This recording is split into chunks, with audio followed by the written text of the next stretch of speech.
Buenas tardes a todos, bienvenidos a nuestro estudio del libro El Océano de la Teosofía. Comenzamos hoy el capítulo 17, Fenómenos psíquicos y el espiritismo. A través de la historia de los fenómenos psíquicos, las crónicas del supuesto espiritismo en Europa, América y otras partes ocupan un importante lugar. Con conocimiento de causa, yo digo que ningún otro término fue jamás peor empleado que el vocablo espiritismo, adaptado en Europa y en América a este culto mencionado anteriormente, puesto que no hay nada tocante al espíritu en ello. Las doctrinas aquí expuestas en los capítulos anteriores son las del espiritismo verdadero. Las mal denominadas prácticas de los medios modernos y de los supuestos espiritistas constituyen en realidad el culto de los muertos, la necromancia de antaño. En efecto, la cual ha estado siempre prohibida por los instructores espirituales. Esas prácticas constituyen una materialización crasa de la idea espiritual y se relacionan con lo material más que con el espíritu. La teosofía como tal fue presentada por sus fundadores y tiene una visión bastante crítica del espiritismo, si bien, por supuesto, que reconoce la existencia de un mundo espiritual y la posibilidad de la comunicación con entidades de otros planos. Su interpretación y valoración del espiritismo difieren significativamente. Por eso, diferencian los términos espiritualismo y espiritismo. Espiritualismo es la doctrina o sistema que admite la presencia en el hombre y en el mundo en general del elemento espiritual. Es decir, que todo está animado o informado por el espíritu. Y el espiritismo, que es el tema de este capítulo, es la creencia de que los espíritus de los muertos vuelven a la tierra para comunicarse con los vivos. Es decir, la doctrina o sistema de los que creen en la evocación de los espíritus utilizando un conjunto de medios o ceremonias especiales.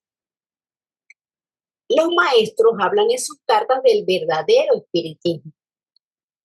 Entiendo yo que se trata de personas encarnadas, puras y altruistas, que pueden comunicarse con entidades de los niveles del alto plano astral, como lo son, o del plano mental, como lo son los nirmanakayas, que son los hombres perfectos que han dejado atrás su cuerpo físico y su principio kámico, conservando los otros principios, y que además estos nirmanakayas permanecen en la esfera de la Tierra o en el plano astral para ayudar al progreso de la humanidad y que se comunican con unos muy pocos escogidos, que seguramente no son los medios ordinarios o cualquier sensitivo. Pero los habitantes del astral inferior, eso sí que pueden hacerlo. Y de hecho, muchos buscan ese contacto. Ellos buscan contactarse con personas encarnadas, son de una vibración muy baja, muy densa, con deseos bajos. Así que podemos notar que este plano, el plano astral, está habitado por gran diversidad de entidades que difieren o se diferencian mucho entre ellos. Así como nosotros en el plano terrestre, pues hay una diferencia entre los habitantes que estamos aquí, entre una piedra, entre un animal en el hombre, etc. Y en referencia a lo que habla aquí el texto de la necromancia, es una práctica de magia negra que está asociada justamente a eso, a la comunicación con los muertos, ya sea para obtener información, para obtener poder, para influir en eventos del mundo terrenal, y se considera una magia negra fuerte, peligrosa y totalmente contraria a las leyes naturales. Allan Kardec, en el siglo XIX, codificó esta doctrina, definiéndola como una ciencia que estudia la naturaleza, el origen y el destino de las almas, así como sus relaciones con el mundo corporal. Y Alan Carrer pensaba que él realmente se estaba comunicando con los espíritus. Claro, una pregunta, hablaste de los nirmanakayas. ¿Ellos cómo es que se presentan? ¿Con qué vehículos se presentan a otros seres? El Nirmanakaya ya es su cuerpo inferior. Eso sería lo equivalente a nuestro cuerpo físico. Nosotros, recuerda que tenemos tres tipos de cuerpos, ¿verdad? El cuerpo astral, el Mayavirrupa y el ego reencarnante. Esos tres cuerpos se van a convertir en tres cuerpos superiores después que hemos logrado la iluminación. Entonces, el cuerpo astral que está compuesto por Linga Charira y por Prana se va a convertir en el cuerpo Nirmanakaya, que es el cuerpo más bajo donde esas entidades, donde esos seres que han logrado la iluminación y que han rechazado el nirvana es donde trabajan. Entonces ellos pueden presentarse como si fuese un Mayavirrupa, pero el nirvana kaya puede hacer su Mayavirrupa, su forma física tangible. O sea, de repente ves a un adepto que se está presentando en su nirvana kaya y puedes interactuar con él, puedes hablar, puedes tocarlo, etcétera, etcétera, pero eso es para una ocasión en especial. No es que ellos, si no están encarnados, esa es su manera de trabajar. Y la mayoría de ellos trabajan en los planos sutiles. Entonces, ellos pueden trabajar desde ahí, desde esos planos. Si la circunstancia, el trabajo lo amerita, ellos se materializan, por O sea decirlo que de alguna manera. es una mezcla de doble etéreo y eh, Ajá, Kama y Manas. bueno, ya cama como tal no sería porque ellos tienen deseos, pero ya está controlado por su principio manásico. Entonces ahí lo que manda es manas. Pero no sería un cuerpo de cama superior, o sea, de los deseos más altos. Este, podría decirse que sí, Mm. sí, podría decirse, Es que pero, fíjate, ya va un momentito, ajá, fíjate. Estamos hablando de son tres cuerpos, el Nirmanakaya, Dharmakaya y Sambhogakaya, que lo desarrollan los adeptos ya de manera consciente, cuando se habla de un Nirmanakaya. ¿Qué sucede? Esos tres cuerpos, todos están gobernados por Buddha y Mana superior, porque ya el adepto tuvo esa unión entre Buddha y Manas, ¿verdad? Que es lo que todo, a lo que todos vamos, ¿no? Es lo que se quiere llegar. Entonces, ¿qué sucede? Esos tres cuerpos lo que significan es en los planos donde ellos se manifiestan. Siempre el Nirmanakaya va a estar dirigido por el mismo adepto con su unión de Buddha y Mana, ¿verdad? Pero lo que quiere decir Nirmanakaya, que corresponde al plano astral, al Kama Loka, es donde ese cuerpo se manifiesta. Como dice Caro, ellos pueden hacer una proyección al mundo físico, al nuestro, pero ese cuerpo trabaja directamente en el plano astral, Kama Loka. El siguiente cuerpo, que es más elevado, que es el Sambhogakaya, trabaja en el plano Arupa, perdón, el plano Rupa, el de forma. Y el otro cuerpo aún más elevado, que es el Dharmakaya, trabaja en el plano Arupa, sin forma. Entonces realmente la clasificación es por los planos donde ellos se encuentran y se desarrollan, pero todos los pueden manifestar a nuestro plano físico, como dice Carolina, a través de una proyección mental. Pero todos son cuerpos que no tienen que ver, por decir algo, el Nirmanakaya no es que está formado solamente por el principio cámico del astral, no. Es un adepto que tiene su plano, su mente funciona en Atma Buddhi, ¿verdad? O en la mónada humana, Atma Buddhi Manas, mejor dicho de esa manera, Atma Buddhi Mana, con su mónada humana, pero el plano donde ese cuerpo se encuentra, vamos a decir, molecularmente, ¿verdad? Es el plano astral. Entonces, esa es la diferencia. Pero acuérdate que son adeptos. Ellos tienen todos sus principios ya desarrollados y tienen la conexión con su mónada. entonces, el Nirmanakaya es el cuerpo que usan los adeptos para poder comunicarse con la humanidad, así con los humanos. Y para que tengan más o menos una idea, cuando un adepto está encarnado y ese cuerpo físico muere, porque también ellos de repente pueden extender mucho más los años de vida útil, por decirlo de alguna manera, de ese cuerpo físico, más que los normales. Entonces, cuando nosotros morimos, esos principios que se van al Kamaloka, etcétera, etcétera, y se convierten en el cascarón, ¿verdad? Que es con el que se comunican todos estos espiritistas. En el caso de los maestros, esos principios no se convierten en cascarón, sino que se forma el Nirmanakaya. Y Por ellos eso tiene trabajan, cama y tiene manas. exacto, ellos utilizan el más bajo, el Nirmanakaya, teniendo los tres. Ellos tienen sus tres cuerpos, sus tres. Ellos los desarrollaron los tres para ser un adepto completo. Entonces, ¿qué sucede? Trabajan con el Nirmanakaya porque es el que está más cerca del plano físico, del nuestro.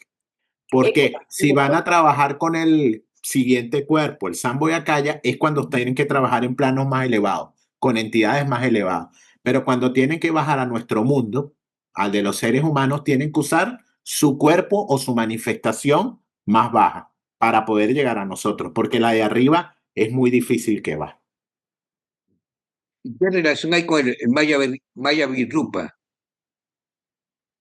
Es el mismo. Lo que pasa es Ah, ya, que ya. nosotros, el Mayavirrupa, como no tenemos el conocimiento ni la voluntad persistente, no lo podemos utilizar.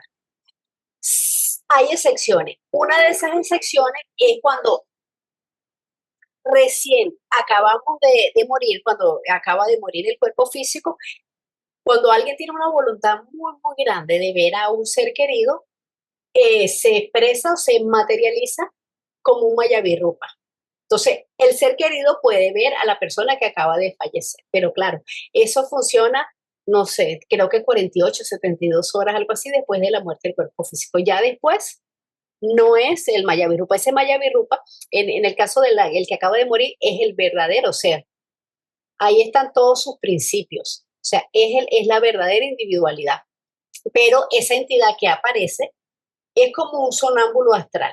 Digo sonámbulo astral porque él no puede interactuar, él no puede hablar, no lo puedes tocar, simplemente lo es como una aparición. En el caso de los adeptos, sí puedes hablar, puedes tocarlos, ellos se materializan, este, pueden tener materia densa, física, pero es una proyección, como dijo Daniel, es una proyección. Lo que pasa es que es materializada lo puedes tocar y puede interactuar, hablar, contestar, etcétera, etcétera, y ellos estando en otro sitio. Esa es la diferencia. Claro, los cuerpos, o sea, esos tres cuerpos que tenemos todos, el cuerpo astral, el Mayavirrupa y el cuerpo causal o el ego superior, ¿verdad? Todos los humanos los tenemos. Simplemente no lo sabemos usar. No tenemos la capacidad, no tenemos la instrucción, no tenemos el desarrollo. Los adeptos, mientras están encarnados, y acuérdense que hay diferentes niveles de adeptados, ¿no? El adepto igual va progresando y mientras más progreso, sus cuerpos se van volviendo más sutiles. Entonces, esos tres cuerpos del adepto, igual como ser humano, los puede utilizar, pero él ya tiene la capacidad y los dirige con conciencia y como dice Caro, los puede usar. Los otros tres son cuerpos que como dicen, se tejen, ¿verdad? A partir de esos tres que tenemos todos los seres humanos, pero son cuerpos todavía vamos a decirlo, de mucha más de sabiduría, de mucho más desarrollo. Lo tienen los adeptos más elevados, incluso son los cuerpos del Buda. Esos son las tres vestiduras del Buda. O sea, son para adeptos mucho más avanzados, mucho más desarrollados. Porque acuérdense eso, hay diferentes niveles de adeptados. Entonces, utilizan los cuerpos según su nivel de desarrollo. Pero todos los tenemos, o sea, los humanos tenemos esos tres cuerpos, son naturales en nosotros, son tres cuerpos que se van desarrollando y con la evolución. El más bajo es el cuerpo astral, que se dice que es el chaya con el que se formó nuestro cuerpo. Entonces, los otros son cuerpos mentales y el otro es un cuerpo mucho más sutil, el cuerpo causal, que es el ego reencarnante o el cuerpo causal, que es lo que va de encarnación en encarnación. En el libro La sabiduría antigua de Annie Besant, ella menciona que Manas es el principio reencarnante, no ese cuerpo causal, ¿no? No No, sé si pero podría aclarar un poco de sí, eso. pero es que acuérdate que manas es principio y el hombre está compuesto, fíjate, de 7 principios Es que mana y es principio es principio. y es entidad. Sí. Es Es las que dos cosas a la vez. es que ese es el problema a veces con la clasificación de Annie Besant. Los principios no son cuerpos. Los cuerpos son otra cosa diferente. No tenemos 7 principios, sino tenemos 3 cuerpos: astral, de pensamiento mayábico, el ego superior o es el causal, el mismo. Pero esos son 3 cuerpos que están hechos de diferentes principios. Fíjate que Caro cuando dijo el cuerpo astral está formado del Linga Charira con prana, tiene 2 principios. El cuerpo mayábico tiene también 2 principios y el cuerpo causal es Atma. Perdón, es mana. Es mana, Es como dice mana. Enrique, Es el mana. ego, el verdadero ego, el ego Exacto. reencarnante, pero sí, Pero exactamente lo que reencarna es hay que mana. hacer la diferencia. No es lo mismo principio que cuerpo. Son cosas diferentes. Tenemos 7 principios, pero tenemos 3 cuerpos y 3 almas, que son otra cosa diferente. Entonces, esa es la distinción que hay que hacer. Alma no es lo mismo que el cuerpo y los cuerpos no es lo mismo que los principios. Entonces, pero ese cuerpo causal está compuesto por lo que es la mónada humana, el cuarto, el quinto y el sexto principio. Claro, según la teosofía, es la Exacto, clasificación según la teosófica. teosofía. Es la clasificación teosófica. Pero sí, lo que reencarna Basado es manas. en los 7 principios de la teosofía. 7 principios, 3 cuerpos y 3 almas. Alma animal, alma humana y alma espiritual. Y dos naturalezas, Y 2 naturales. una eterna y una periódica. Ok, Pero gracias. sí, lo que pasa es que Annie Besant trabaja los cuerpos también, entonces ella dividió cuerpos y ella tiene más cuerpos de los 3. Blavatsky trabajó solamente 3 cuerpos.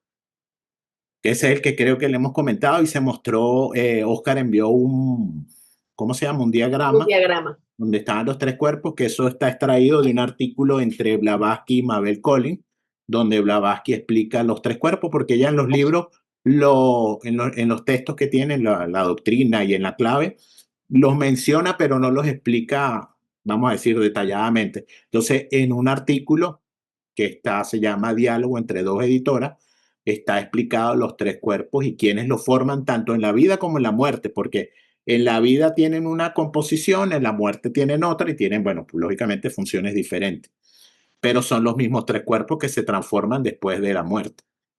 Y esos 3 cuerpos, como estamos diciendo, son los que se convierten después, ella lo explica en El misterio del Buda, esos 3 cuerpos se convierten en las 3 vestiduras, que es Dharmakaya, Samboyakaya y Nirmanakaya, Samboyakaya y Dharmakaya. Son los mismos 3 cuerpos que se convierten en las 3 vestiduras. Pero eso se pueden remitir a ese, el diálogo entre dos editoras, que ahí lo explica ella, en vida y después de la muerte del cuerpo físico. Se cree que este culto comenzó a diseminarse en Norteamérica hacia mediados del siglo XIX, en la ciudad de Rochester, estado de Nueva York, bajo la mediunidad de las hermanas Fox. Pero esa práctica era ya conocida en Salem durante el famoso periodo de gran agitación relativa a la hechicería. Aquí, las hermanas Fox, que nos habla el texto, desempeñaron un papel significativo en el auge del movimiento espiritista a mediados del siglo XIX en Estados Unidos. En 1848, las dos hermanas menores, que eran Maggie y Kay, afirmaron comunicarse con un espíritu que decían era el fantasma de un vendedor ambulante asesinado, quien hacía ruidos y golpes. Y ellas desarrollaron un código para descifrar esos sonidos, o sea, qué mensaje quería dar esa entidad de supuestamente este vendedor ambulante asesinado. Luego comenzaron a hacer demostraciones públicas donde las personas pagaban para ver esos fenómenos con ruidos, música, movimientos de mesa y supuestamente materializaciones. Pero luego, en 1888, o sea, unos 20 o 30 años después, Maggie, la hermana menor, confesó que todo había sido un engaño. Pero luego también se retractó de esa confesión. Y en cuanto a Salem, pues recordemos que fue una comunidad puritana de Massachusetts que se vio envuelta en una ola de acusaciones de brujería que condujeron a juicio y ejecuciones de varias personas. O sea, que aquello fue un desastre, una masacre realmente, diría yo.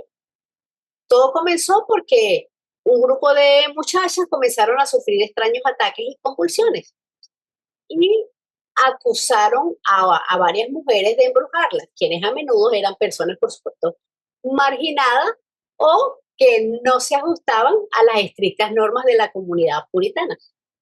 Una de las características más problemáticas de ese juicio, los juicios de Salem, fue la aceptación de evidencia espectral. Es decir, las víctimas en sus testimonios afirmaban ver los espíritus de los acusados atormentándolos. Entonces, eso validaba simplemente el juicio y ya. El otro era culpable porque este decía que veía el espíritu de la otra persona que la estaba atormentando. Entonces se dice que lo que pasó allí no fue una historia de brujas reales con poderes sobrenaturales, sino una trágica consecuencia de miedo, de intolerancia y la fragilidad de la justicia. Y nos muestra cómo la histeria colectiva, el miedo y la superstición pueden nublar el juicio racional y hacer muchísimo daño. Dice que lo menos que existió ahí fue ni brujería ni ningún tipo de fenómeno, simplemente un ataque despiadado. En Europa, a fines del siglo XVIII, se ejercían las mismas prácticas. Similares fenómenos eran percibidos. Se desarrollaban medios y se celebraban sesiones espiritistas. Por siglos, el espiritismo ha sido perfectamente conocido en la India, donde esa práctica es propiamente designada culto de los Budas, que significa la intención de comunicarse con el diablo o con los remanentes astrales de personas fallecidas. Este debería ser su nombre aquí también, pues por el ejercicio de ese culto, las partes densas y diabólicas o terrenales de los hombres son estimuladas, invocadas y comunicadas con aquellos. Los Budas no son simplemente fantasmas de personas fallecidas. En esas culturas, sobre todo esto en la India, que es la que nos menciona el texto, se les considera espíritus poderosos, a menudo asociados con héroes locales, ancestros divinizados o con animales o incluso con aspectos de la naturaleza. El objetivo principal del culto a los Budas es establecer una conexión para obtener favores, para obtener protección, para obtener guía, pero también se dice que estos Budas pueden causar muchísimo daño y desgracia si no se les propicia adecuadamente. Adelante, Daniel. Los butas son los mismos cascarones, ¿no? Sí, Son los cascarones, correcto. son los mismos cascarones, exactamente. Sí, fíjate que aquí dice que es los remanentes astrales de las personas fallecidas. Son los cascarones, Son los cascarones. con los que se trabajan. ¿Por qué se habla de diablo entonces? ¿Por qué se habla de diablo? Pues son medio diabólicos. Es que claro, todas esas entidades bajas, Juan, son demonios, pues diablos, Sí. demonios. Diablo quiere decir el que separa. Pero no es el que separa, es el que te separa a ti de tu verdadera esencia. ¿Por qué te separa? Porque te lleva a instintos bajos, a hacer cosas que no están en armonía con la naturaleza. Por eso Sí. le dicen diabólicas. Sí, yo creo que aquí en la traducción usaron diablo, pero yo creo que ellos en este tipo de simbología se usa más demonio que diablo. Demonio. Diablo es más de la religión católica. Ellos saben que en el budismo y en el hinduismo se habla mucho de demonios, que son siempre eso, las contrapartes ¿cómo se llama? La dualidad en muchas formaciones etéricas y astrales. Es la dualidad, ¿no? Siempre es la dualidad. Esos son la mayoría de los demonios, ¿no? Exacto. Pero sí, aquí usaron diablo Yo creo que lo llevaron más a la parte del cristianismo. Pero Pero son esos igual, larvas, abraxas, eso. vampiros, Elementarios, o elementales, sea, todo eso de baja, cascarones. habitantes del bajo astral, cualquiera de esos. Pasa que en el hinduismo se llaman butas, los llaman butas, Ah, o buts o butas. Creo que como demonio se entiende mejor, claro. Sí, Como sí, demonio sí, sí. Es que a veces diablo le da, ya lo llevamos como al de una sola persona, a esa entidad diabólica del cristianismo. Demonios hay muchos, de todas formas y de todas clases. En las religiones, esta budista, hinduista, en todo este tipo de religiones hay muchos. pero son esos, son los habitantes del bajo astral. Que pasa el cristianismo, ellos no, ellos usaron un solo Dios y un solo demonio. Para ellos no hay demonios, sino demonio nada más, un diablo. Exacto, hay un diablo y un dios y ángeles. Pero los hechos de la extensa crónica de 40 años de práctica en Norteamérica requieren un breve examen. Todos los teósofos dedicados estarán de acuerdo en admitir estos eventos. Sin embargo, la explicación y las deducciones teosóficas son totalmente diferentes a las del espiritista ordinario. Ninguna filosofía se ha desarrollado siguiendo la literatura del espiritismo y únicamente la teosofía será capaz de suministrar la correcta explicación, señalar defectos, advertir peligros y sugerir remedios. Los estudiantes de teosofía saben que existen los fenómenos mediumnísticos y espiritistas, pero los rechazamos porque conllevan muchos peligros y es una degradación de las almas. El espiritismo popular a menudo busca pruebas de la supervivencia después de la muerte y además busca también el consuelo emocional a través del supuesto contacto con sus seres queridos fallecidos. La literatura espiritista quizás despertó el interés en cuestiones fundamentales sobre la vida, sobre la muerte, pero su enfoque es solo en los fenómenos observables y no en la reflexión profunda sobre el conocimiento de sí mismo, ni sobre la naturaleza del ser humano. Prioriza lo que se experimenta o se percibe y descuida el análisis más profundo de todas esas experiencias, de todos esos fenómenos. Carece de una perspectiva más amplia sobre el propósito de la vida y el desarrollo espiritual, lo que limita su capacidad para ofrecer una filosofía moral y existencial profunda. Además, no lo hacen basados en los 7 principios. Entonces, si sabemos que estamos compuestos de 7 principios, también tenemos que estudiar qué pasa con esos principios después que el cuerpo físico muere. Entonces, ahí es donde nota la diferencia entre lo que entiende un espiritista y lo que entiende un estudiante de teosofía, porque sabe que estamos compuestos de 7 principios en 2 naturalezas. Una es perecedera y una es eterna. Entonces, ¿qué pasa con esos principios que son perecederos? Pues ya sabemos. ¿Y qué pasa con los otros también? Entonces, esos que son perecederos son los restos, los cascarones, etcétera, que es lo que queda después de que pasa su proceso en cama loca, su proceso de gestación, etcétera.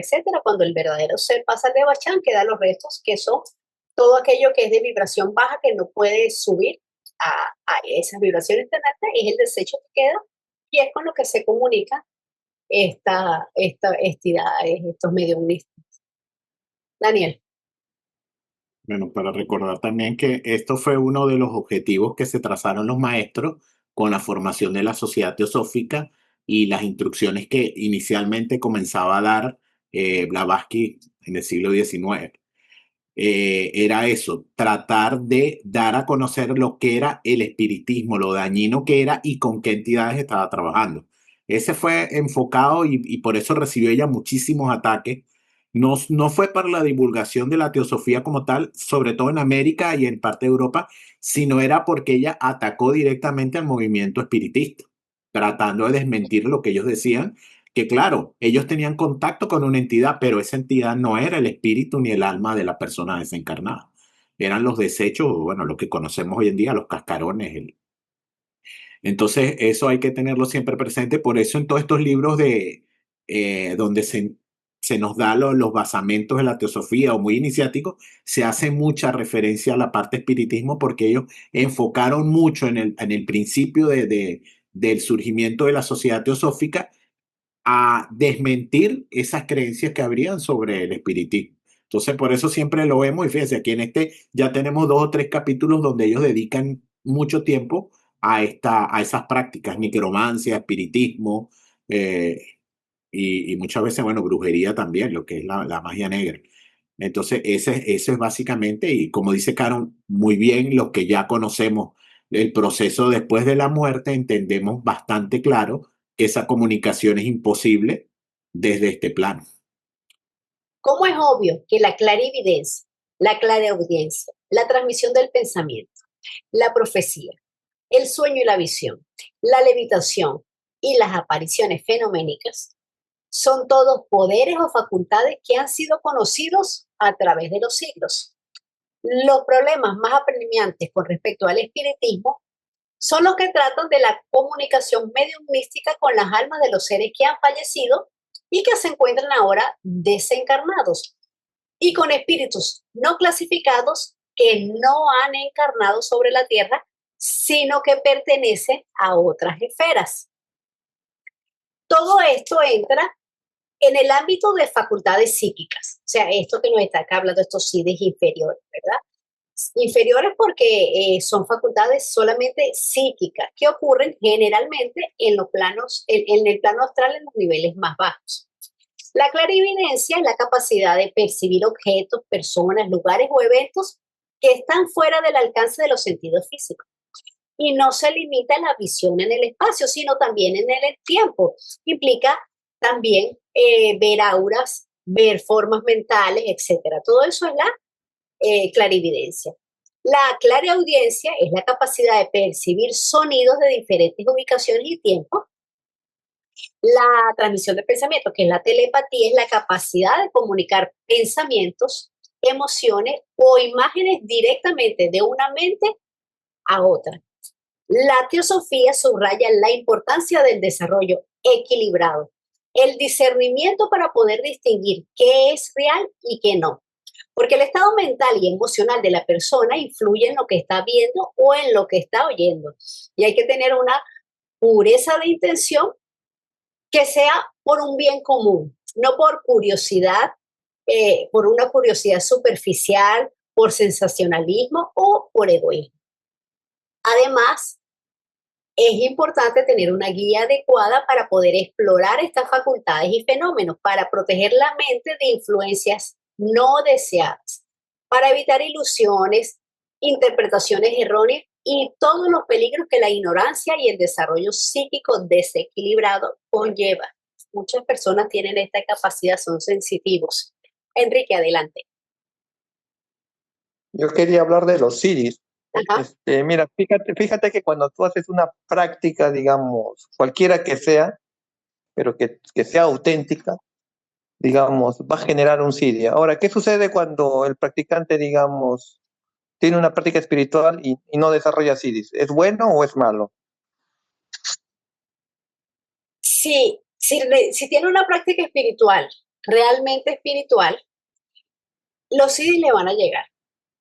Porque si está desarrollando eso, su nivel de espiritualidad le va a dar esos CIDIs, pero van a ser CIDIs superiores. De repente él va a tener la clarividencia, pero no para ver en el plano del bajo astral, sino que va a ver en los planos altos. O sea, va a ver cosas buenas, cosas bonitas, y no cosas feas que existen en los planos bajos. Todo eso, hay muchas personas que lo pueden lograr estimulando un desarrollo artificial. A algunas personas les va a llegar de manera natural porque lo han trabajado en otras vidas, y es lo que llamamos personas sensitivas. Otros no son personas sensitivas, pero están forzando lograr esos poderes, pero por eso se llama poderes psíquicos.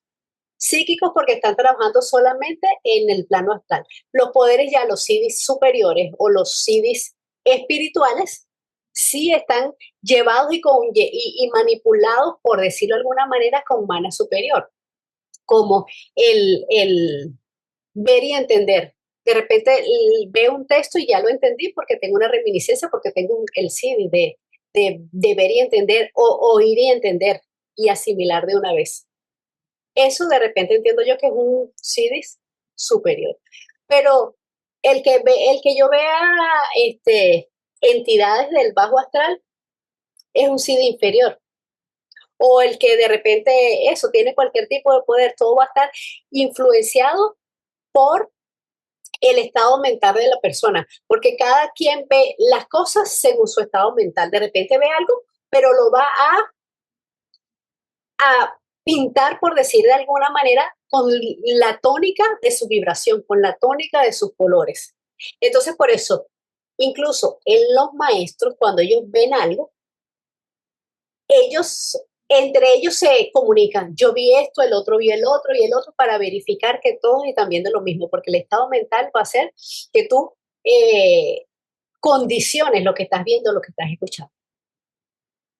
Pero hay que tener un nivel alto de vibración para poder desarrollar esos CDs espirituales. Los CDs psíquicos, que lo tengas desarrollado, no quiere decir que seas desarrollado espiritualmente.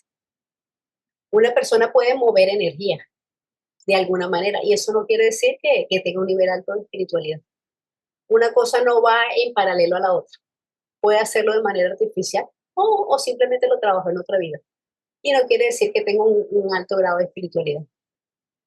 Mira, pero con referencia a la pregunta como la hizo Enrique. Enrique pregunta si haciendo una práctica espiritual se pueden desarrollar CD o haciendo la práctica espiritual no se desarrolló, no. Yo creo que no es el enfoque, no se presentó o no se manifestó el CD, porque a lo que voy, ¿es bueno, es malo? No es ni bueno ni malo, porque los CD es algo natural. Fíjense, tenemos CD físico, tenemos físicos, repito, tenemos CDs físicos, psíquicos, mentales, espirituales y divinos, y van acorde al desarrollo de la raza del ser humano. Nuestros CD físicos, nuestros 5 sentidos, ya los tenemos desarrollados, son naturales. Los CDs psíquicos, que son los que siguen con lo que dice Caro, son los más bajos, los inferiores, se van desarrollando naturalmente. Recuérdense, como siempre lo dicen en este tipo de enseñanza, hay clarividentes naturales, o sea, nacen con esa clarividencia. Puede que lo hayan desarrollado por prácticas, porque claro que hay prácticas para desarrollar esos CDs, para desarrollarlos de una manera más rápida. Pero hay personas que lo desarrollan naturalmente. Y eso es porque son naturales. Los CDs son naturales en el ser humano.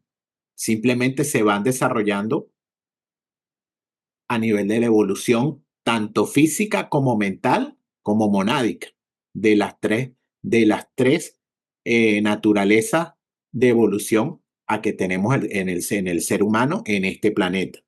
Entonces, lógicamente, hay que tener conocimiento de las prácticas, porque solamente por recitar un mantra, posiblemente no desarrollemos ningún CD. Y no es ni bueno ni es malo, simplemente es natural.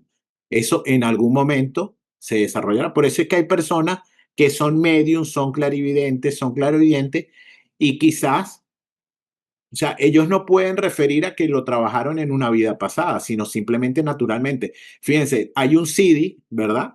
Lo que pasa es que siempre hablamos con los CDs como estos poderes que son los de ver otros planos, pero tenemos un CD que yo creo que muchos lo tenemos y lo tenemos desarrollado y no nos damos cuenta. La intuición es un CD, es uno de los CDs y la tenemos y no hacemos ninguna práctica para desarrollarlo. O sea, claro que sí, hay prácticas con conocimiento iniciático, ¿verdad? Que sirven para trabajar los CDs, pero realmente las que tenemos a nuestro alcance no.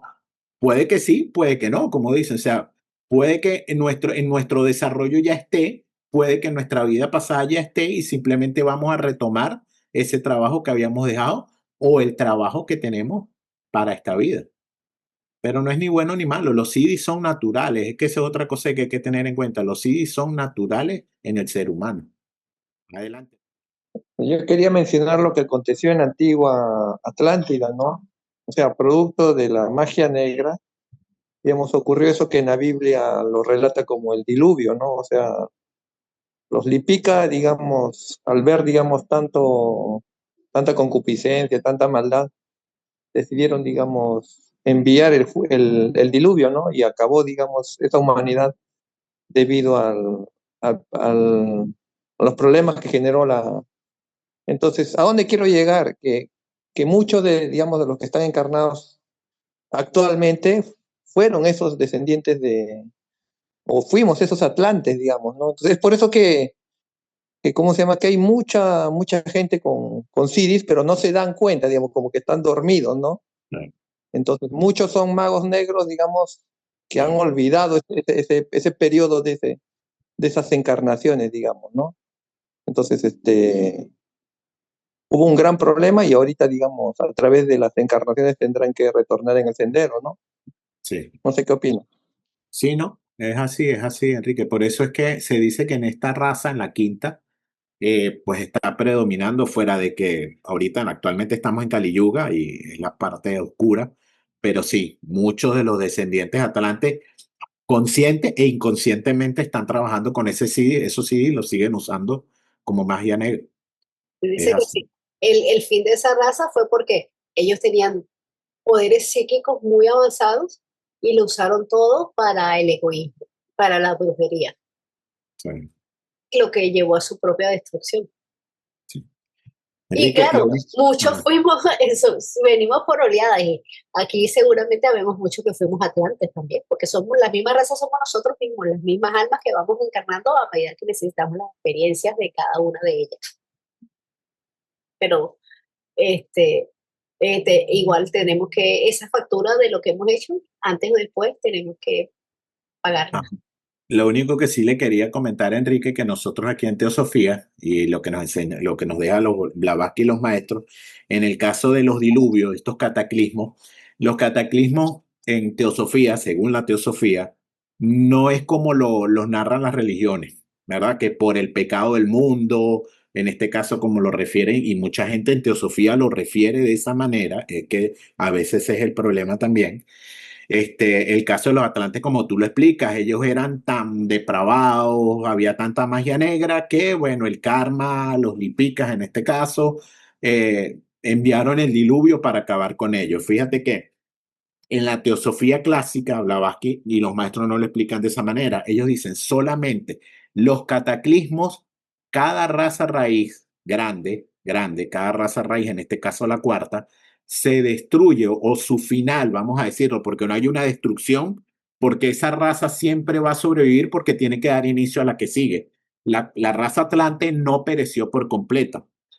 Ella dejó un remanente de esos seres buenos, porque eso es lo que dice, pero también quedaron parte de los malos, y fue la que dio origen a la quinta. Entonces, fíjate, en la teosofía se dice que los cataclismos, y solamente habla de inundación y fuego, son los dos cataclismos donde perecen las razas. Se dice que la raza Atlante, que fue la cuarta, pereció bajo las aguas y la quinta va a perecer, perecer bajo el fuego. Entonces, para la teosofía, los cataclismos no son castigos, son simplemente finalizaciones de eras, de ciclos, y en el caso de las razas están precedidos, o sea, el final de esas razas están marcados por cataclismo. O sea, cada cataclismo en la teosofía es el final de una raza. Eso es lo que nos explica Blavatsky y los maestros. No tiene nada que ver, no lo envían por los pecados o los males de la humanidad en cada era. Es simplemente el final cíclico de una raza, por eras y cuestiones de la naturaleza, porque al final de cuentas todo es natural. Es que ese es el otro detalle, todo es natural. Nosotros, acuérdense, formamos parte de la naturaleza, no nos podemos separar ni del cosmos, ni del macrocosmos, ni del microcosmos, ni del planeta. Entonces son los cambios del planeta, bueno, nos vamos con ellos también, pero eso nunca perece por completo. La humanidad, si pereciera por completo, pues bueno, se para la evolución humana en la Tierra. Eso, uno de los aspectos de la Tierra y tal de nuestro planeta es precisamente esas etapas rítmicas que nos está comentando Daniel, ¿verdad? Que son de desgaste y de renovación que experimenta periódicamente la corteza terrestre.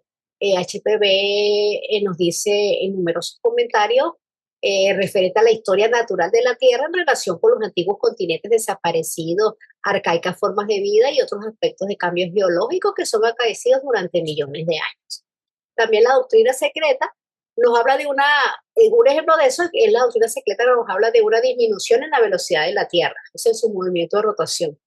Eso es una causación directa de cataclismos. Incluso se nos dice que hubo épocas en que un día duraba 5 horas, otros que duraban 22 horas. Entonces la vida de nuestro planeta nos reserva muchísimos enigmas. No sabemos tampoco el porqué de repente de las inversiones del campo magnético de la Tierra, que es el cambio de polaridad de norte a sur, etcétera. Entonces, la Tierra, pues a lo largo de su existencia, ha sufrido múltiples cambios, alteraciones a lo largo de toda su existencia, como un ser vivo que es, porque así lo vemos en la teosofía, que es un ser vivo con una capacidad de reacción, que es capaz de adaptarse siempre a las circunstancias y vencerlas una a una. Entonces, como ese ser viviente que es, también mantiene su propio equilibrio, que es un ser con energía y con vida propia que se va transformando con la edad. Entonces, también nos dice el HPP que así como la Tierra necesita reposo y renovación, pues sus fuerzas necesitan también un cambio de suelo, lo mismo que sucede con el agua. De aquí a que se originan nuevas distribuciones periódicas de la tierra y del agua, o sea, cambios de clima, cambios de las revoluciones geológicas, cambio de la estructura de los continentes, cambio del eje de la tierra, etcétera, etcétera, pero tampoco podemos dejar por fuera la parte que nosotros como humanidad estamos inyectando en la luz astral, porque todo lo que nosotros inyectamos en la luz astral a través de nuestros pensamientos, nuestras acciones, también ella nos lo regresa de manera sutilizada, o sea, de la manera más sutil, más esencial, como más pura, no sinónimo de alta vibración, sino más pura como su esencia más básica y nos lo regresa. Entonces también no descartemos que cataclismos, terremotos, etcétera, a veces no solamente son por movimientos de la Tierra, etcétera, sino también por energías que nosotros hemos emitido a la luz astral que luego nos las regresa. Otro dato importante de eso que trajo a colación Enrique, que está explicando justamente ahorita Carolina, tampoco hay que verlo porque eso es la parte quizás mitológica, religiosa, doctrinal, simbólica, de que, como nos narra la tradiciones religiosas, Dios decidió esto y vino un diluvio y le dijo, mira, y le avisó, el diluvio va a ser dentro de 3 días y llovió durante 7 días y se acabó el mundo en 7 días porque en 7 días lo formó Dios. Sabemos que eso es mucha mitología, el mundo no fue creado en 7 días, el mundo o estos cataclismos no ocurren en 7 días, ni de un día para otro. Hay fenómenos, claro que sí, que los van presentando y los van precediendo, pero son fenómenos, como dijo Caro, son fenómenos de la naturaleza, del planeta, cambios constitutivos en la morfología del planeta, como habló Caro, glaciaciones, cambios del eje de la Tierra, inversión de los ejes, o sea, hay muchas cosas, la Tierra está en evolución, el planeta sigue evolucionando, sigue cambiando. Tiene que ver con el cambio del sistema solar, no es solo de la Tierra, hay un cambio en el sistema solar, en todo el sistema como tal. Y entonces, claro, la mitología, la religión, las creencias nos dice son eventos que el Dios o el creador envió y le avisó a unos cuantos, esos cuantos lograron escapar, se salvaron y en un momento, en 7 días destruyó toda la humanidad. No funciona así. Realmente no. Hay que verlos como lo que estamos quizás viendo ahora y estamos empezando a presenciar. Empiezan a subir los océanos, de hielos de los casquetes polares, mayor actividad volcánica, mayor actividad en la corteza terrestre, inversión de los polos se están moviendo, los campos magnéticos de la Tierra están disminuyendo, hay mayores radiaciones solares, estas tormentas solares, esos todos son cambios que en algún momento van a desembocar en un cambio de la estructura. Al cambiar el planeta, pues cambia la humanidad. Entonces hay que verlo un poquito más actualizado a nuestros tiempos, a lo que la ciencia ha descubierto, a lo que la experiencia ya ha dado, los estudios, por algo la ciencia no hay que dejarla nunca de un lado. La ciencia tiene mucha razón en cosas que nos presenta hoy en día. Y claro, hay que tomar todo eso como mitología. O sea, la Atlántida, fíjense que Platón, que algunos discuten, yo pienso que Platón está hablando de otra cosa, pero Platón habla de una manera muy clara y dice, los últimos, la última isla, vestigio del continente Atlante, se destruyó hace no sé cuántos años antes de la época de él por un hundimiento, pero era el último. O sea, no Fíjate fue toda la Atlántida, era el último remanente de la Atlántida. O sea, fue un periodo de desaparición de una raza y de continentes, porque eso sí está claro, continentes que se hundieron, continentes que emergieron, que tardaron millones de años. No estamos hablando de cambios que suceden de una noche para otra, son millones de años en esa transformación de la estructura terrestre, porque es la Tierra, porque es nuestra casa. Nosotros vivimos aquí. Lo que le pase a la Tierra nos afecta a todos, o sea, nos afecta como humanidad. Fíjate que ahorita que trajiste a colación también de Platón y también con lo que comentaba Enrique de los Atlantes, ahí en Timeo y Critias, él dice habla de esa isla, ¿verdad? Que fue favorecida, tenía muchísimas cosas gracias a Poseidón, que tenía toda clase de minerales, que tenía grandes bosques, numerosos animales domésticos, salvajes, alimentos que provenían de la tierra, etcétera, etcétera. O sea que era una tierra rica, con muchísimos avances, pero con habitantes, entre otros defectos, soberbios. Por lo que dice en el Timeo que los dioses decidieron castigarlos y entonces vino toda esta destrucción, Otra parte etcétera. Es mitológica. también parte de la mitología. Sí, y recuérdense también que en este caso de las razas, vayan un poquito a lo que son los manú, la explicación que nos da el hinduismo sobre los manú. Los manú es la humanidad, ¿verdad? Que tiene un manú de inicio y un manú de final, o sea, un manú, no me acuerdo cuál es el Raíz principio, y humana y raíz, raíz semilla. y simiente. El simiente es el que va a quedar después de esa, vamos a llamarlo destrucción, porque estamos hablándolo de esa manera, de esos cataclismos, esa raíz, esa semilla va a quedar y va a ser la que da formación a la raza que van a ser en el siguiente. Acuérdense que cada cataclismo para nosotros es una especie de pralaya.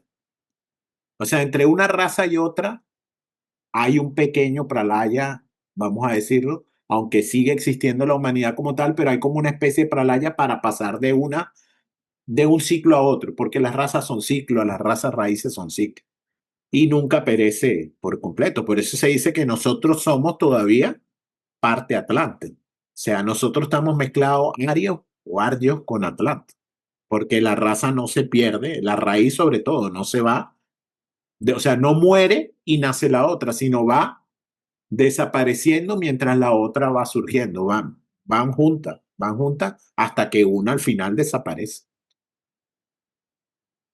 Pero más o menos esa es la explicación un poquito que nos deja Blavatsky, que cuando a veces la vemos es muy científico.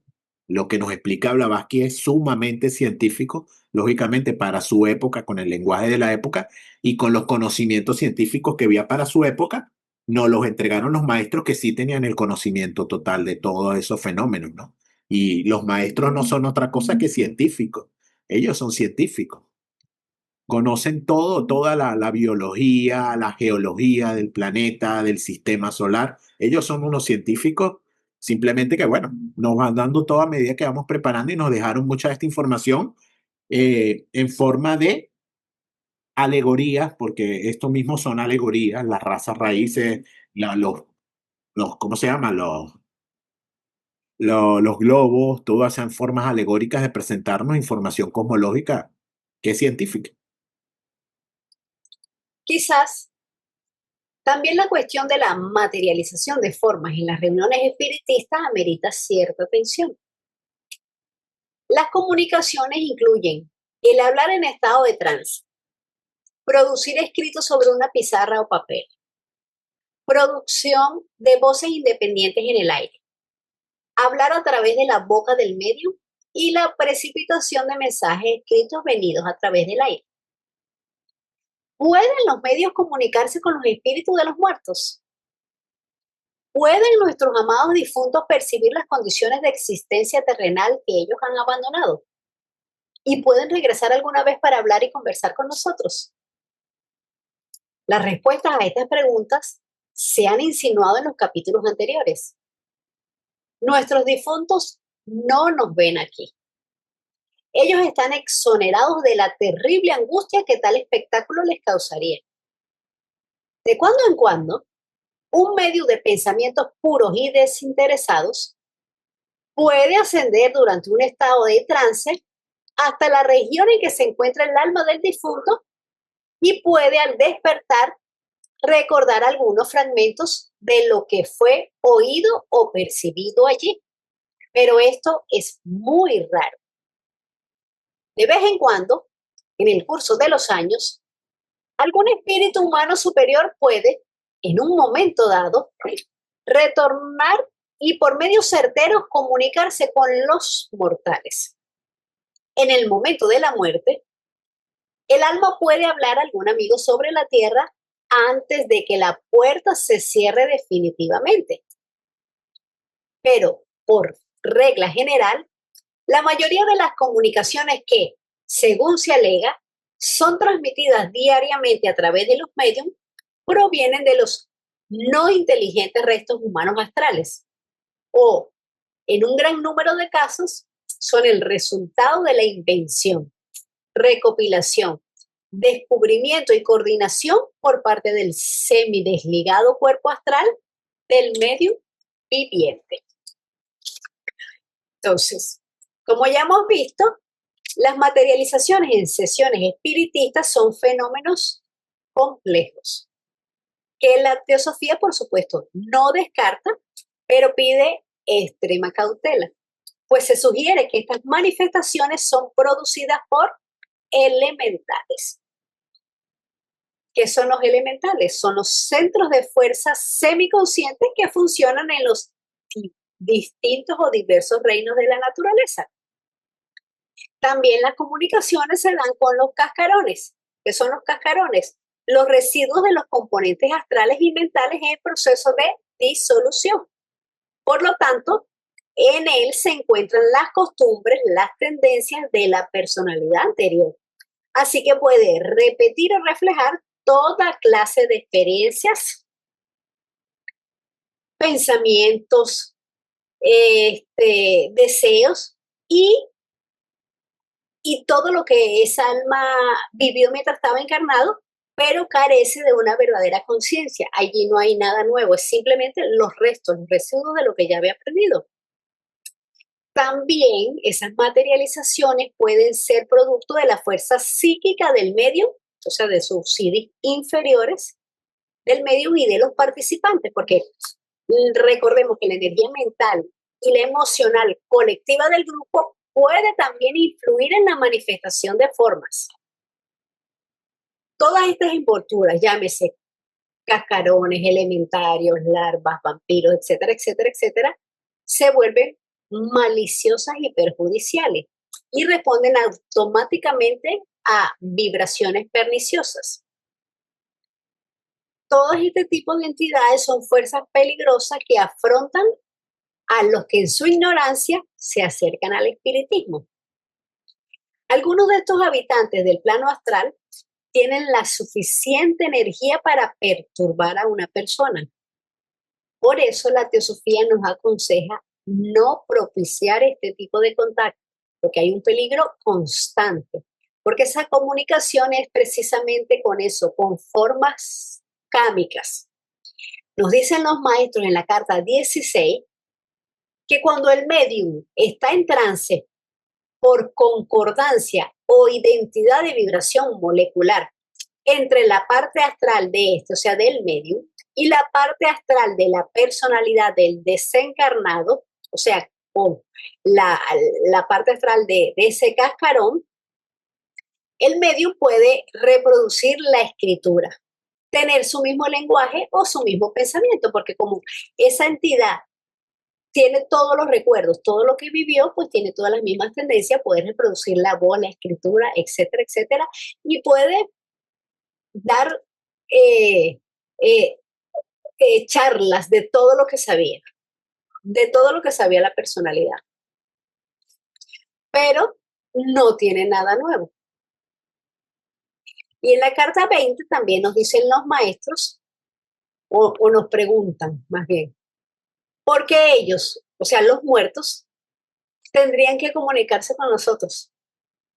¿Para qué lo tienen que hacer? Nos dicen ellos en la carta 20. Y también nos preguntan, ¿se comunican objetivamente con usted mientras duermen aquellos a quienes usted ama? Estando todos encarnados, ¿no? Entonces, se comunican, no, ¿verdad? No hay la necesidad. Entonces, el mismo maestro nos dice, y cito, yo digo que no pueden. Además, también debemos incluir aquí todos los fenómenos que son fraudulentos. Cuando nos dicen que en el momento de la muerte el alma puede aparecerse antes de que la puerta se cierre definitivamente, era lo que comentábamos anteriormente con Juan Carlos. Eso ocurre cuando el desencarnado fija su pensamiento de manera intensa en alguna persona que deja en este plano terrestre. Así que aparece en la misma forma que cuando estaba vivo. Pero esto solo con horas o momentos cercanos a la muerte. No es que después en cualquier momento pasaron años allá, yo me comuniqué con él. No, ahí ya no hay. Ya eso es un cascarón. También los maestros dicen, y hay que tenerlo presente, que la gran mayoría de los que desencarnan, su trance en el bardo, ¿verdad? Están todos inconscientes. Inconsciente quiere decir que no tienen posesión de conciencia, están dormidos en un sueño profundo, como dicen, ¿verdad? Entonces no pueden tener conciencia para comunicarse tampoco con otros planos, en la mayoría del proceso del bardo. Y una vez que llegan a gestación y una vez que entran a Devachan, mucho menos todavía. Porque ahí está funcionando, ya la personalidad ha sido desechada, o sea, ese cascarón ya no está. O sea, ya no está, quedó lo que reencarna, que ya no es personalidad. Entonces, son las tres etapas, el bardo, ¿verdad? O el camaloca, gestación y devachán, donde la gran mayoría de las personas en la parte más larga, bueno, más larga no, en la primera etapa, la más cercana al plano físico, están en inconsciencia. Entonces, muy difícil, muy, muy difícil. Y otra cosa también que refieren mucho por allí, todos esos cascarones, que era el peligro de lo que refería Caro, la mayoría de las personas que son buenas, medianamente buenas, sus cascarones no tienen nada que buscar en lugares donde haya reuniones espiritistas, donde estén convocando, haciendo, qué sé yo, magia negra, en lugares de baja vibración. Esas entidades están poco a poco desintegrándose y lo hacen de una manera bastante rápida. Por eso es que esos que llegan a quedar como residuos que participan en eso son seres con un nivel de apego y una vibración tan baja que tardan mucho más tiempo de lo normal en desintegrarse, ¿verdad? Y son los que frecuentan esos lugares porque se nutren de ese tipo de energía, ¿no? Energías muy bajas. Entonces, es muy difícil conseguir nada bueno en un tipo de sesión de ese tipo que todavía hoy en día se siguen practicando. Esto no solo quedó en el siglo XIX, todavía en el siglo XXI se siguen practicando. Miren, según el budismo y según los Vedas, nosotros ya estamos iluminados, como dice un Shastra védico, Aham Brahmasmi, soy el Brahman supremo, ¿no? ¿Qué sucede? Lo que tenemos que hacer simplemente es dejarlo ilusorio y recordar que somos ese principio supremo, ¿no? Entonces, no hay nada que construir desde la ignorancia, ¿no? O sea, no tengo que construir, no sé, el cuerpo de luz o lograr las iniciaciones, simplemente dejarlo ilusorio. ¿Y qué queda? Después que dejarlo ilusorio, queda lo real, ¿no? Teóricamente parece algo sencillo, ¿no? Pero debido al apego de los hombres es muy difícil, ¿no? No sé qué opinan. Así es que realmente son la mónada de superemigraje, no hay que agregarle nada porque ella lo contiene todo. Ella ya es pureza, ella es divinidad, ella es esencia positiva, como dice, todo está allí, pero está latente. Entonces nosotros tenemos que, en todo este proceso del peregrinaje, tenemos que irlo activando, porque somos todo eso, pero lo ignoramos. No sabemos que somos eso, nos estamos identificando simplemente con nuestro cuaternario inferior, con lo que es perecedero, con lo que comentabas, con lo que es irreal, con lo que es ilusorio. Lo ilusorio no quiere decir que no exista. Lo ilusorio es que está, es un velo, un velo de lo que realmente es. Lo ilusorio también es necesario para que se pueda lograr la manifestación, pero es un velo. Entonces nosotros lo que nos estamos es identificando con nuestro cuaternario inferior, con los vehículos que la naturaleza nos ha dado para nosotros entender lo que somos, lo que realmente somos, nuestra verdadera esencia. Está allí. Lo que pasa es que no lo hemos descubierto. Simplemente estamos identificados con lo que es mentira, con lo que perece, con lo que se desecha. Porque todo es eterno y periódico. Tenemos una parte eterna que se va manifestando de manera periódica. Y a medida que vamos desarrollando, teniendo experiencia, pues vamos a ir evolucionando nuestros estados mentales. Pero realmente la mónada contiene absolutamente todo, de manera latente.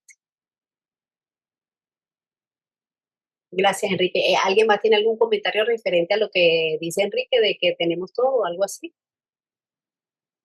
No, sí, yo también lo veo de esa manera, ¿no? Y es lo que, incluso eso, el Buda nos los dice. O sea, aquí están las 4 nobles verdades. Detéctalas en ti, pon en práctica el óptuple noble sendero y conseguirás la liberación. Entonces, bueno, pero ese es el detalle. Ya nos dijeron cómo hacerlo.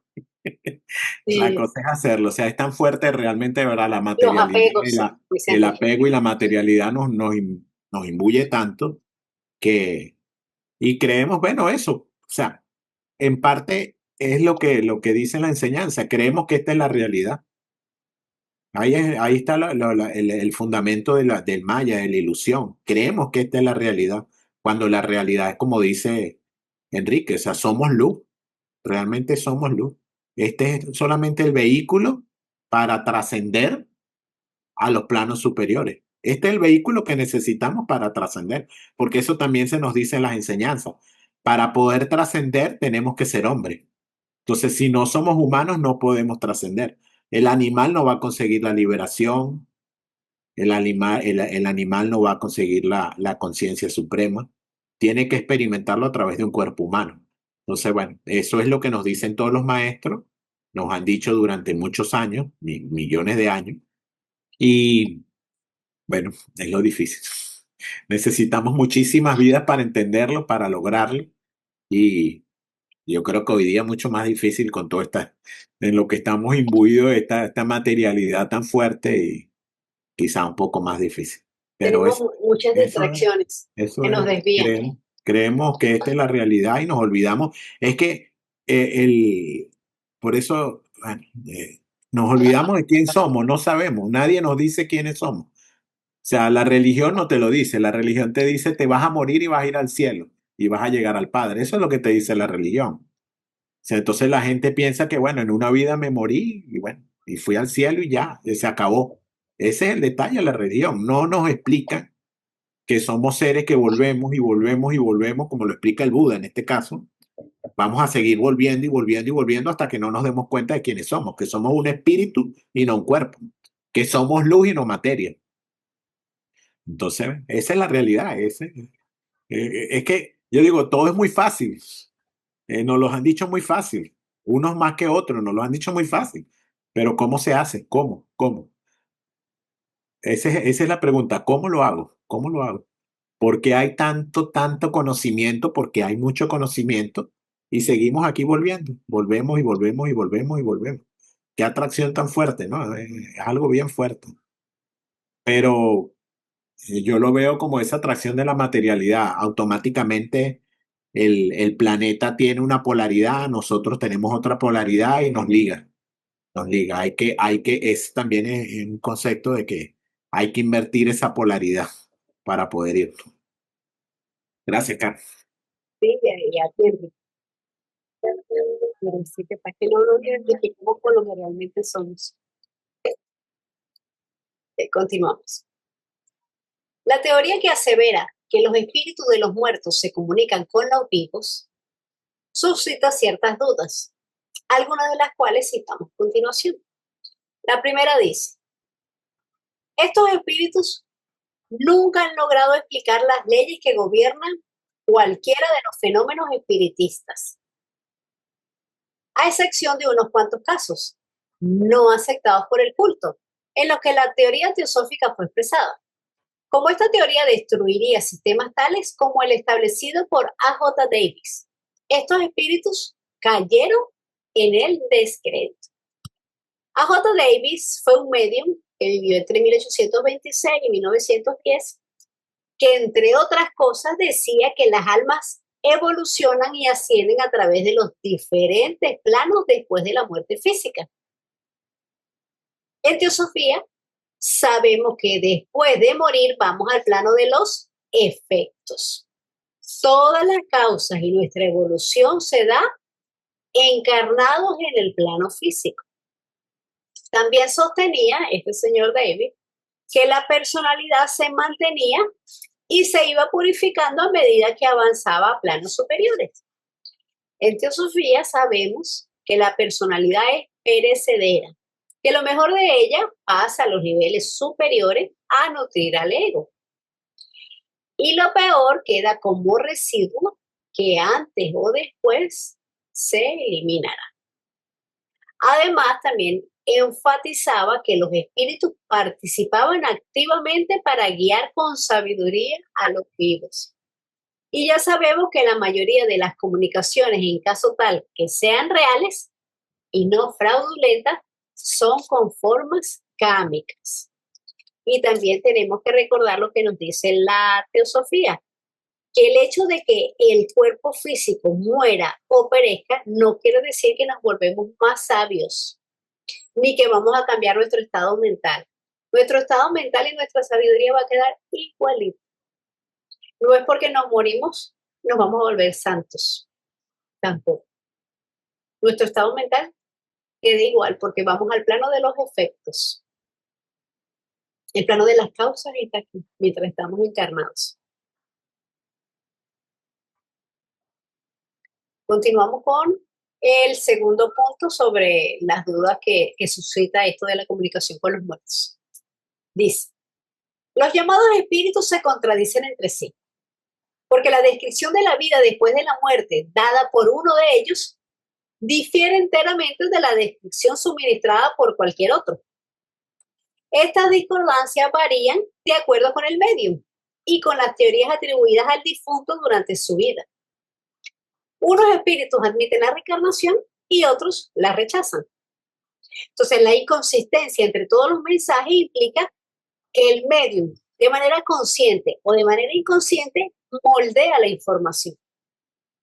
Su estado mental, sus creencias y sus expectativas influyen en lo que se le está comunicando.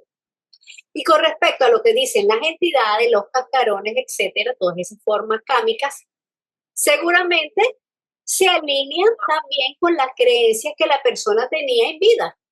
Así que todo esto son más bien proyecciones de las ideas preconcebidas del difunto. Así que todo pasa por filtro de creencias, tanto por la forma kámica como por el medio. Pasamos al punto tercero. Los espíritus no han descubierto nada con respecto a la historia, la antropología u otros asuntos importantes. Y parecen tener menos capacidad y conocimiento desde esas esferas que los seres vivientes mismos. Y aunque ellos a menudo pretenden ser hombres que vivieron en las civilizaciones antiguas, muestran una gran ignorancia sobre esas civilizaciones o simplemente repiten hechos relativos a temas y descubrimientos recientemente publicados. Recordemos que el cascarón se encuentra con todas las tendencias y las costumbres del desencarnado. Él repite cualquier tipo de pensamiento o cualquier sentimiento que era habitual a esa personalidad. Pero como no hay principios superiores, es decir, la individualidad lo ha abandonado, está exento de toda inteligencia y de toda voluntad verdadera. No hay pensamientos nuevos, ni nada que la antigua personalidad no supiera. Es solo un vestigio desechado por el alma.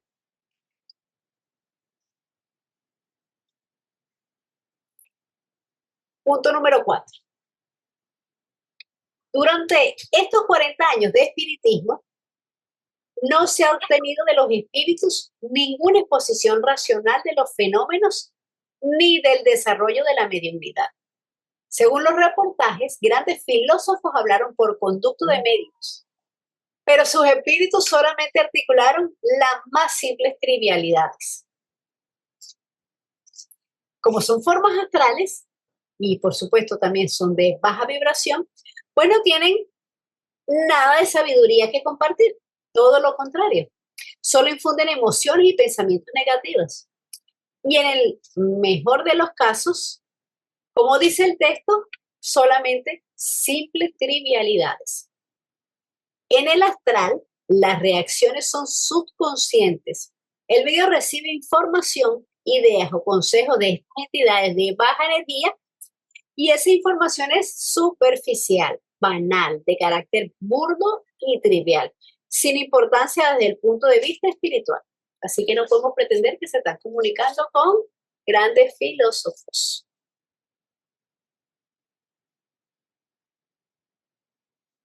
Punto 5. Física y moralmente los medios llegan a un estado de deterioro. Son acusados de fraude y hasta descubiertos como delincuentes, sin que sus espíritus guías en modo alguno intervengan para prevenirlos o protegerlos. Entonces, el espíritu no le avisa que está en peligro ni nada por el estilo. Contando que realmente sea un medium y no algo fraudulento, como pasa en la mayoría de todos los casos, recordemos que un medium es la persona a través de quien la acción de otra persona o de otra entidad se manifiesta o se transmite, en donde hay una separación de principios. Entonces el medium tiene separados sus principios, lo que le impide la comunicación con la tríada superior y permite el acceso de otras entidades. El medium necesita estar pasivo para que puedan suceder los fenómenos, ya que no son guiados por él. Muchos de ellos experimentan problemas de salud. Lo menos que tienen es fatiga, dolores de cabeza, debilidad. Aparte tienen daños y problemas morales, sugestiones, desequilibrios psicológicos. Y lo más grave de todo esto es que contribuye a una nueva aglomeración de escandas en un nuevo cuerpo con tendencias y pasiones mucho peores para el que tiene actualmente.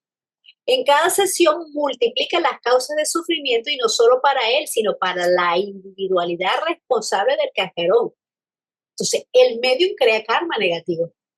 La individualidad, si está ya en el Devachan, igual es responsable del cascarón que dejó allí.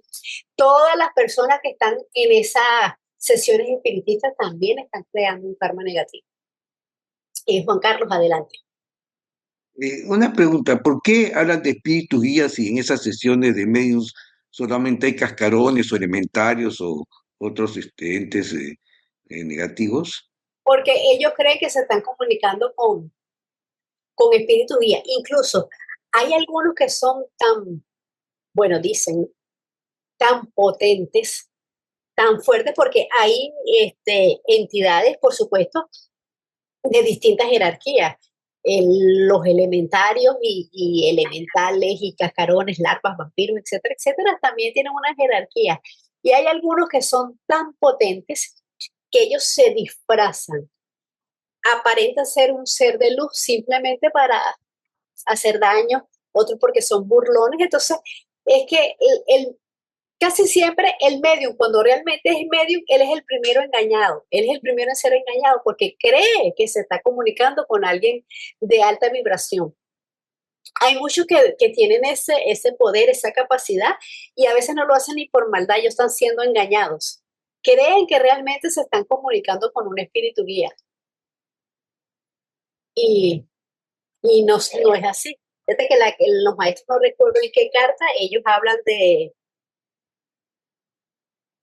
¿cómo es que se llama? Que ellos le ponen al final ya ni lo nombran, sino que le ponen X. Sí, cuando, una entidad. Una entidad. Menos mal se me olvidó el nombre, ni recuerdo el nombre. Los maestros al principio la nombran y después lo que hacen es ponerle el X, porque es una entidad tan fuerte que domina a todos esos seres que ellos ya ni la nombran para no darle por él. Lo ponen en las cartas en una X entre comillas. Es algo que empieza por E, pero ya no me acuerdo. No, no, Pero entonces que, no lo nombre. bueno, esa entidad. Entonces, hay algunos que son simplemente burlones, cascarones que simplemente quieren tener la experiencia física otra vez porque tienen vicios, etcétera. Pero hay unos que son realmente peligrosos y maliciosos. Pueden hasta simular que son seres de luz. Dicen que esas entidades, para poder distinguirlas, en los ojos es que se le ve que no tienen brillo, son opacos. Dice.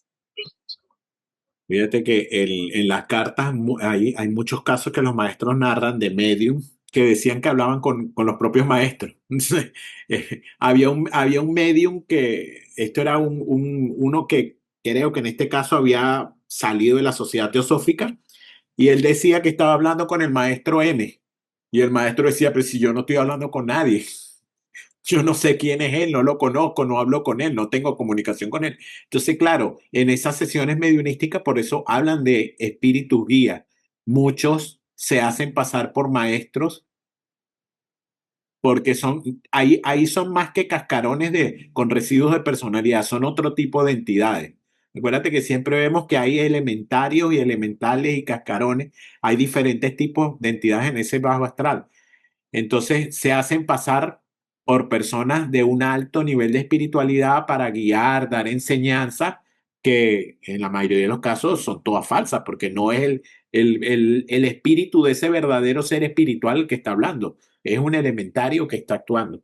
Entonces, en la época de ellos, incluso está el caso muy mencionado, el caso de Sinet, después al final de su vida, después que Blavatsky muere, se pierde, él pierde la comunicación con el maestro, con los dos maestros, él pierde la comunicación, y entonces él en su afán de seguir comunicándose con los maestros, él consigue o contacta a una mujer que era una medium muy famosa, creo, no me acuerdo si era americana o inglesa, no me acuerdo, una mujer, una medium supuestamente muy famosa, y él supuestamente como por 4 o 5 años, él se siguió comunicando con el maestro M, con el maestro KH, y era falso, o sea, él no se estaba comunicando con el maestro, simplemente la medium, o la medium lo estaba estafando, lo estaba engañando, o una entidad por su propio deseo de comunicarse con el maestro, pues lo estaba engañando también a él, alguna entidad. Pero él siguió creyendo hasta su muerte, dicen, hasta la muerte, cuando él murió, él siguió creyendo que él estaba comunicándose con los maestros, y eso nunca fue así. Es la comunicación que tuvo con los maestros hasta un poquito después de la finalización de las cartas. Los maestros lo guiaron en un par de cosas más, y más nunca se comunicaron con él. Entonces, eso es lo que llaman espíritus guía. Ellos buscan ya no solo, porque es que sucede, a veces estos medios, viene una persona y quiere contactar a un familiar, un ser querido, pero otros medios no utilizan la figura de un ser espiritual o un ser de mucho conocimiento, como un filósofo de la vida pasada o un científico, y ese es el guía. Ellos empiezan a hacer profecías y empiezan a dar conocimiento supuestamente guiados por un espíritu elevado. Entonces también, o muchas veces, la mayoría de las veces es estafa, son estafadores, o son esas entidades que quieren desvirtuar las creencias en ciertas cosas espirituales o científicas de la época. Entonces, esos son los guías espirituales. Ya no son seres que alguna persona quiere contactar, sino son supuestos guías que utilizan esos medios para, bueno, fíjate, por ahí hay muchos casos que han creado congregaciones de gente que lo siguen, entonces dicen que ya no es un medium, ya él se convierte en un profeta, en un vidente, entonces ya él no tiene como esas sesiones personales con grupos para contactar a ciertas personas, sino no, él es un iluminado, él guía a un grupo porque tiene contacto con un ser de una esfera. Bueno, hoy en día hay muchos que dicen que hablan con los extraterrestres, ¿verdad? Por ahí eso se ve mucho. Entonces, ellos supuestamente son canales, ya no dicen que son medios ni son videntes, sino ellos son canales de entidades superiores que no están en el planeta. Entonces, muchos son estafas, ¿verdad? Y otros son entidades que sí se apoderan de esos seres y empiezan a dirigir para desvirtuar enseñanza, para dogmatizar gente, porque hay gente que se cree esas cosas y bueno, sabemos a lo que lleva, pues. O sea, pierden su tiempo, pierden sus facultades mentales porque empiezan a creer en cosas que están desvirtuadas. Entonces, ese es el peligro de seguir todas esas cosas. Entonces, no deja nada bueno. Sí, es Quien que hay diga entidades muy poderosas. quien diga que se comunica con alguien, ese es el detalle. Y menos, Caro siempre dice, el que diga que está viendo a Jesucristo, salga corriendo. O si Jesucristo se le presenta, salga corriendo. Córralo, sí, dígale Pasa mucho. O que usted sí, ve la Virgen, que la Virgen se comunicó conmigo, salga corriendo. sí, Salga dígale corriendo. fuera de aquí. Realmente las personas, o sea, vamos a decir, las entidades elevadas no tienen necesidad de comunicarse y por lo general no lo hacen, y menos de una manera presencial. O sea, ellos no lo hacen. Eso es que se me apareció, lo vi y entonces me dijo y viene un milagro y la mayoría de las veces no son entidades. No, y uno tiene que pensar así como que tan especial soy yo, o qué Exacto. trabajo tengo que hacer yo para que se me aparezca Jesucristo, o sea. Que le diga que ocurre mucho. Mira, se aparece una entidad y le dice, mira, yo quiero entregar un conocimiento y lo voy a hacer a través de ti. Bueno, salgan corriendo. Sí.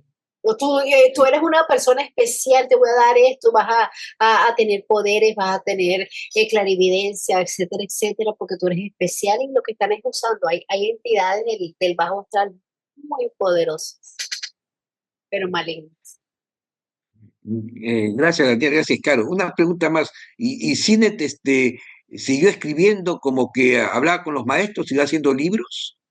Él publicó un par de libros más, pero te soy sincero que lo que he leído nada más de él son, bueno, las cartas, que lo que hay es realmente las respuestas de los maestros, porque las cartas de él no se tienen, muy pocas.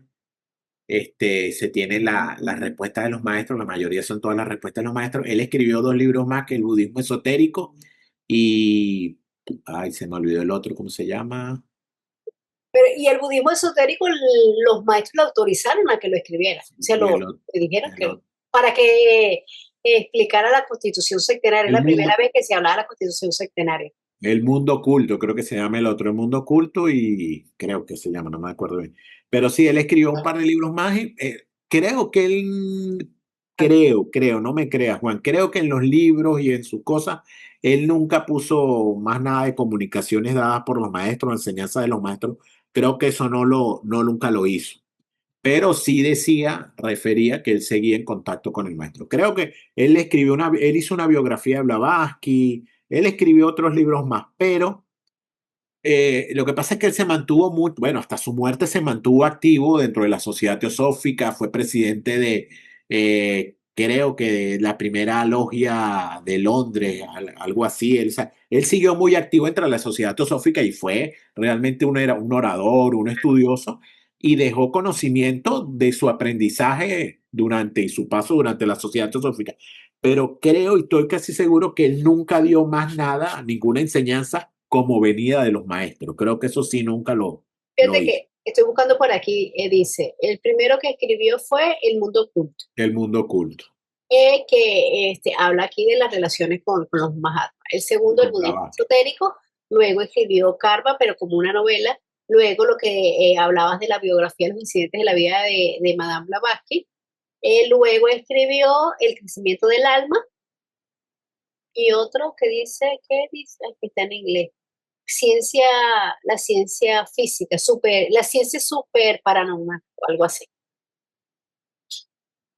Sí, pero eso, o sea, las cosas que escribió de su conocimiento, de sus propios estudios, pero creo que más nunca refirió nada como viniese de parte de los maestros, creo que no. Estoy casi seguro Felizmente que no publicó nada sobre no, esos no, no, contactos no, no. a través de esa medium inglesa, ¿no? No, O no, no. americana. Él dejó sí cartas y comunicaciones con otros teósofos y otras personas, donde él decía que había hablado con el maestro, que el maestro le había dicho tal, pero era lo que él refería que la medium le informaba. Pero hacía efectos de conocimiento teosófico que haya dicho que era referido de los maestros después de finalizar la comunicación con ellos en las cartas, no dejó nada. Fíjate que los dos libros realmente que él dejó algún conocimiento fue El mundo oculto y el budismo esotérico, que sí estuvo bajo el amparo de los maestros. Pero después ya no, estoy casi seguro que él no vinculó esas comunicaciones con nada de enseñanza, porque es que me imagino que internamente no le enseñaron nada, o sea, él pretendía una comunicación donde él preguntaba quizás cosas personales de su devenir, de su familia, de quizás dentro del movimiento teosófico y le contestaban, pero dudo que la entidad, si había una entidad que realmente se comunicaba con él, información realmente teosófica no le iba a entregar porque no la tendría. Y si era un fraude, pues mucho menos. Bueno, Gracias, También, Daniel, gracias, Caro, gracias, gracias. también el movimiento teosófico en esa época todavía estaba muy fuerte, o sea, era todavía la época viva de la teosofía en su surgimiento y cualquier cosa que hubiese dicho, cualquier barbaridad venida supuestamente de parte de los maestros, todavía había mucha gente sí ligada a conocimientos profundos, no de repente de los maestros, de otras tradiciones, había muchos estudiosos en esa época, sobre todo hinduismo de Cábala, que lo hubiesen desmentido. Entonces estoy casi seguro que no entregó nada nuevo a la teosofía. bueno, entonces Gracias, gracias. hasta aquí llegamos a nuestra clase de hoy. Muchísimas gracias a todos por participar, por sus preguntas, comentarios y aportes.